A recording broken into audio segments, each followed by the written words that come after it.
आज भाऊबीज निमित्त उद्धव ठाकरे आणि राज ठाकरे पुन्हा एकत्र आले। उद्धव आणि राज ठाकरे यांची बहीण जयवंती यांच्या घरी भाऊबीज निमित्त ते एकत्र आले। 20 वर्षांनी ठाकरे बंधूंनी एकत्र भाऊबीज साजरी केली।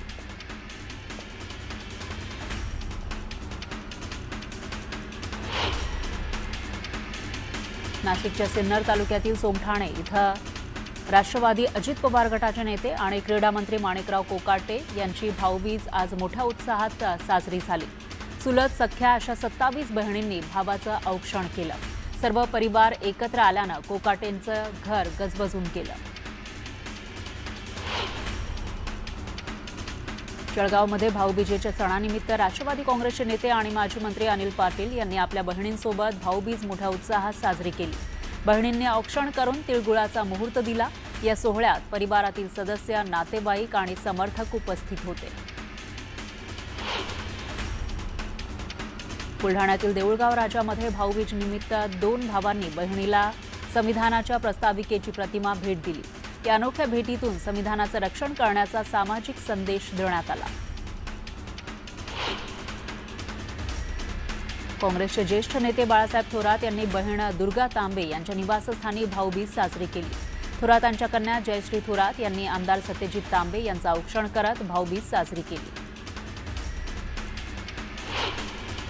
अंबादास दानवेंनी पारंपरिक पद्धतीनं भाऊबीज साजरी केली।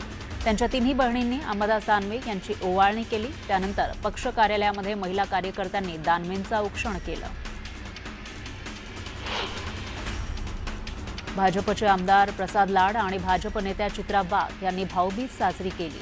चित्रा वाघ यांनी प्रसाद लाड यांना ओवाळत एकमेकांना भाऊबीजेच्या शुभेच्छा दिल्या। आज बहीण भावाच्या अतूट नात्याचा दिवस आहे। सांगलीच्या मरळनाथपूर गावात आमदार सदाभाऊ खोत यांनी बहीण रुपाली खोत यांच्यासोबत भाऊबीज साजरी केली आहे। तर त्यांची बहीण रुपाली खोत यांनी भाऊबीज करून ओवाळणी केली। आमदार खोत यांनी सर्वांना भाऊबीजेच्या शुभेच्छा दिल्या। सांगलीच्या आटपाडी तालुक्यातील पडळकर वाडी या ठिकाणी आमदार गोपीचंद पडळकर यांनी त्यांच्या चुलत बहिणीसोबत भाऊबीज साजरी केली। बहीण अनुसया सरगर यांनी आमदार गोपीचंद पडळकर यांना पारंपरिक पद्धतीनं औक्षण करत ओवाळणी केली। दीपावली भाऊबीजेच्या निमित्तानं कोल्हापुरात आमदार राजेश क्षीरसागर यांनी लाडक्या बहिणींसोबत भाऊबीज साजरी केली। महायुती सरकारनं लाडक्या बहिणींसोबतचं नातं आणखी घट्ट केलं, अशी प्रतिक्रिया यावेळेला आमदार राजेश क्षीरसागर यांनी दिली। लातूरच्या विलास कोऑपरेटिव्ह बँकेच्या वतीनं दिवाळी संध्या कार्यक्रमाचं आयोजन करण्यात आलं। सुप्रसिद्ध गायक राहुल देशपांडे यांच्या सुरेल मैफिलीनं लातूरकरांना मंत्रमुग्ध केलं। बीडच्या श्री क्षेत्र तुकोबाराय पावनधाम संस्थान इथं दिवाळी पाडव्यानिमित्त 25,000 दिव्यांचा नयनरम्य दीपोत्सव साजरा झाला। महंत महादेव महाराज बोराडे यांच्या संकल्पनेतून बळीराजा प्रति कृतज्ञता म्हणून हा दीपोत्सव साजरा करण्यात आला। दक्षिण कोकणची काशी अशी ओळख असलेल्या कुणकेश्वर इथं दिवाळी पाडव्यानिमित्त मंदिर कमिटीच्या माध्यमातून दीपोत्सव साजरा करण्यात आला। तब्बल 21,000 तेजोमय दिव्यांनी कुणकेश्वर मंदिर परिसर उजळून निघाला। तुळजाभवानीच्या दर्शनासाठी तुळजापुरात भाविकांची गर्दी वाढली आहे। देवीचं मंदिर 22 तास सुरू आहे। सगळ्या विधी सुरू ठेवण्यात आल्या आहेत, तर मंदिर संस्थांकडून गर्दीचं योग्य नियोजनही करण्यात आलंय। गवळी समाजामध्ये पाडव्याला सगर उत्सव साजरा करण्याची गेल्या अनेक वर्षांची प्रथा आहे। यानिमित्त रेड्याची पूजा करून मिरवणूक काढली जाते। दरवर्षीप्रमाणे यंदाही गवळी बांधवांनी ही प्रथा जपत मनमाड, येवला शहरामध्ये रेड्याची आकर्षक पद्धतीनं सजावट करून त्यांची वाजत गाजत मिरवणूक काढली। अमरावती जिल्ह्यातील तळेगाव ठाकूर गावात दरवर्षीप्रमाणे दिवाळीनिमित्त पाडव्याच्या दिवशी गवळींच्या नृत्याचा उत्साह पाहायला मिळाला। पारंपरिक वाद्यामध्ये कलाट, ढोलकी, चंग, डफ, टाळ तसंच पारंपरिक गाण्याची मेजवानी यावेळी दिसून आली। दिवाळी सणाच्या पार्श्वभूमीवर मंत्री गुलाबराव पाटील यांनी आपल्या पाळधी गावात स्नेहमिलनाचा कार्यक्रम आयोजित केला होता। या कार्यक्रमात त्यांच्या बालपणीच्या मित्रांसह गावातील शेतकरी आणि नागरिकांना दिवाळी फराळासाठी निमंत्रित करण्यात आलं होतं. पालकमंत्री गुलाबराव पाटील यांनी बालमित्रांसोबत दिवाळीच्या फराळाचा आनंद घेतला. भाऊबीजेच्या निमित्तानं मावळच्या बडगावात दिवाळी पहाट कार्यक्रमाचं आयोजन करण्यात आलं. नवीन वर्षाच्या स्वागताची नवी संकल्पना घेऊन साकारलेल्या या दिवाळी पहाट सबरंग कार्यक्रमानं वडगावचा आसमंत सुरांनी भारावून गेला, तर पार्श्वगायक देवांश भाटे यांच्या सुरेल आवाजानं उपस्थित वडगावकर मंत्रमुग्ध झाले. शहापूरमधील रेड्यांच्या झुंजी लावून अनोख्या पद्धतीनं दीपावली साजरी करण्यात आली. रेड्यांच्या झुंजी पाहण्यासाठी नागरिकांनी मोठी गर्दी केली होती. अहिल्यानगरमध्ये जिल्हाध्यक्ष राजेंद्र तात्या फाळके यांच्या घरी विधान परिषदेचे सभापती आमदार राम शिंदे यांनी दिवाळीनिमित्त भेट दिली. त्यामुळे राजकीय चर्चेला उधाण आलं. ही भेट औपचारिक शुभेच्छा भेट असली तरी राजकीय वर्तुळात या भेटीचे परिणाम लवकरच दिसू लागतील अशी चर्चा आहे. धाराशिवमध्ये अतिवृष्टीमुळे आर्थिक संकटात सापडलेल्या 71 शेतकऱ्यांना महाराष्ट्र ज्येष्ठ नागरिक संघाच्या वतीनं अन्नधान्याचं वाटप करण्यात आलं. स्वयंसेवकांनी गावोगावी जाऊन गरजू शेतकरी कुटुंबांपर्यंत ही मदत पोहोचवली. महाराष्ट्रात अनुसूचित जमातींमध्ये समाविष्ट असलेल्या ढोर कोळी, त्याचबरोबर टोकरे कोळी, कोळी महादेव आणि कोळी मल्हार या जमातींना जात प्रमाणपत्र त्वरित द्यावे या मागणीसाठी भुसावळ इथं कोळी जमात बांधवांनी आंदोलनाचा इशारा दिलाय. या अन्यायाविरोधात आदिवासी समाजानं 3 नोव्हेंबरपासून जळगावमध्ये बेमुदत धरणे आंदोलन करण्याचा इशारा दिलाय.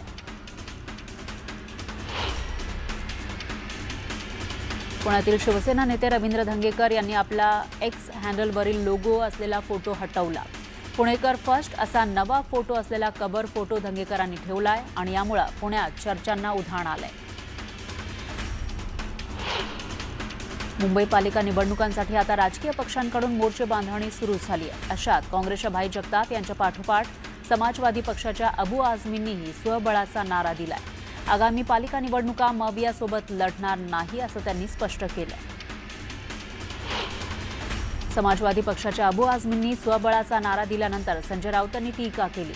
वेगळं लढा आम्हाला फरक पडत नाही, यामुळे भाजपलाच मदत होईल, हेच सपाचं धोरण असावं असं राऊत म्हणाले. काँग्रेसचे भाई जगताप आणि समाजवादी पक्षानं स्वबळाचा नारा दिलाय. यावरून भाजप प्रवक्ते केशव पाध्ये यांनी मवियाला टोला लगावला. निवडणुका जवळ येतील तसतशा मवियातील लाथाळ्या समोर येतील. फेविकॉल का जोड है नारा देत सुरू झाला प्रवास आता ये जोड नाही लोड है पर्यंत येऊन पोहोचल्याचा टोला त्यांनी लगावला. मुंबई वगळता इतर ठिकाणी महायुती होणार नाही हे जवळपास निश्चित मानलं जात आहे. मवियामध्येही आघाडी करण्यावरून सर्व काही आलबेल नाही. अशा ठाणे पालिका निवडणूकही चुरशीची होणार असं चित्र आहे. ठाण्यामध्ये शिवसेना आणि भाजपकडून स्वबळाचे नारे दिले जात आहेत. जळगावच्या पाचोरा शहरात भाजपच्या नव्या कार्यालयाचं उद्घाटन मंत्री गिरीश महाजन यांच्या हस्ते झालं. यावेळी त्यांनी पाचोरा भडगाव मतदारसंघात भाजप स्वबळावर लढेल असे स्पष्ट संकेत दिले. पुढील 10-15 दिवसात आचारसंहिता लागू होणार असं वक्तव्य मंत्री गिरीश महाजन यांनी केलं. महाजनांनी संजय राऊतांवर टीका केली. वायफळ बडबड करून लोक मतदान करणार नाहीत, त्यांनी लोकांमध्ये जाऊन काम केलं पाहिजे, नाहीतर जनता त्यांना धडा शिकवेल असं महाजन म्हणाले. स्थानिक स्वराज्य संस्था निवडणुकीच्या तोंडावर नवी मुंबईतील सर्वपक्षीय माजी नगरसेवकांना निधी मंजूर करण्यात आलाय. माजी नगरसेवकांची 2 ते 3 कोटींची कामं आयुक्तांनी मंजूर केली आहेत.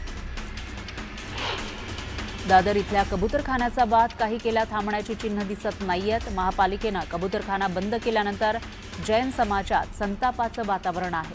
या पार्श्वभूमीवर जैन मुनी निलेशचंद्र विजय यांनी 1 नोव्हेंबरपासून आझाद मैदानामध्ये उपोषण करण्याची घोषणा केली आहे. त्यामुळे कबूतरखान्यावरून पुन्हा आता दोन्ही गट एकमेकांसमोर येण्याची चिन्ह आहेत. अख्खी मुंबई ज्या शिवाजी पार्कवर मनसे आयोजित दिवाळी साजरी करण्यासाठी येते, यावेळी सकाळी मुंबईचे स्वच्छता दूत पुढल्या काही तासात शिवाजी पार्क चकाचक करतात. भारत आता खऱ्या अर्थानं डिजिटल अर्थव्यवस्थेकडे वाटचाल करत आहे. नॅशनल पेमेंट्स कॉर्पोरेशन ऑफ इंडियाच्या ताज्या आकडेवारीनुसार ऑक्टोबर महिन्यामध्ये युनिफाईड पेमेंट्स इंटरफेसद्वारे दररोज सरासरी 94,000 कोटींचे व्यवहार झाले. UPI व्यवहारामध्ये सप्टेंबरच्या तुलनेत तब्बल 13% वाढ झाली आहे.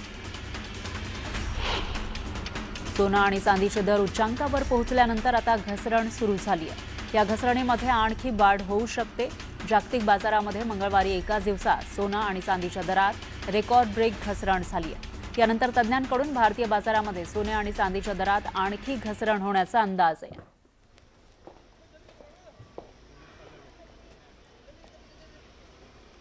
दरम्यान ही दृश्य आपण बघू शकतोय. दादरमध्ये तेजस ठाकरे हे भाऊबीज साजरी करण्यासाठी बाहेर पडलेले आहेत. थोड्याच वेळापूर्वी उद्धव ठाकरे आणि राज ठाकरे हे त्यांची बहीण जयवंती यांच्या घरी पोहोचलेले होते, तेव्हाची दृश्य आपण बघितली होती. आणि आता तेजस ठाकरे हे आपल्याला बाहेर पडलेले दिसून येत आहेत. उद्धव ठाकरे यांचे धाकटे पुत्र तेजस ठाकरे हे या ठिकाणी बाहेर पडलेले आहेत. आज भाऊबीज आहे आणि आजच्या दिवशी दोन्ही ठाकरे बंधू एकत्र आल्याची दृश्य समोर आलेली होती आणि त्यानंतरची ही दृश्य आपण बघू शकतोय. दादर परिसरातली ही दृश्य आहेत आणि या ठिकाणी ठाकरेंचे कुटुंबीय आपल्याला दिसून येत आहेत. हे सर्वजण एकत्र बाहेर पडताना दिसत आहेत आणि एक्सक्लुझिव्ह अशी ही दृश्य न्यूज 18 लोकमतच्या माध्यमातून आपण बघू शकतोय. यामध्ये उद्धव ठाकरे आहेत, त्यांचे कुटुंबीय आहेत, त्यांची पत्नी आपल्याला दिसून येते, आदित्य ठाकरे आहेत. सगळ्यात आधी तेजस ठाकरे बाहेर पडले होते आणि त्याचबरोबर आता जेव्हा आपण मागे बघतोय त्यावेळेला उद्धव ठाकरे, त्यांची पत्नी, त्यांचा जो थोरला मुलगा आहे तोही आपल्याला या ठिकाणी पाहायला मिळतो. आदित्य ठाकरे, आमदार आदित्य ठाकरे आहेत आणि त्याचबरोबर अमित ठाकरे, त्यांची पत्नी सुद्धा आपल्याला या ठिकाणी दिसून येत आहेत.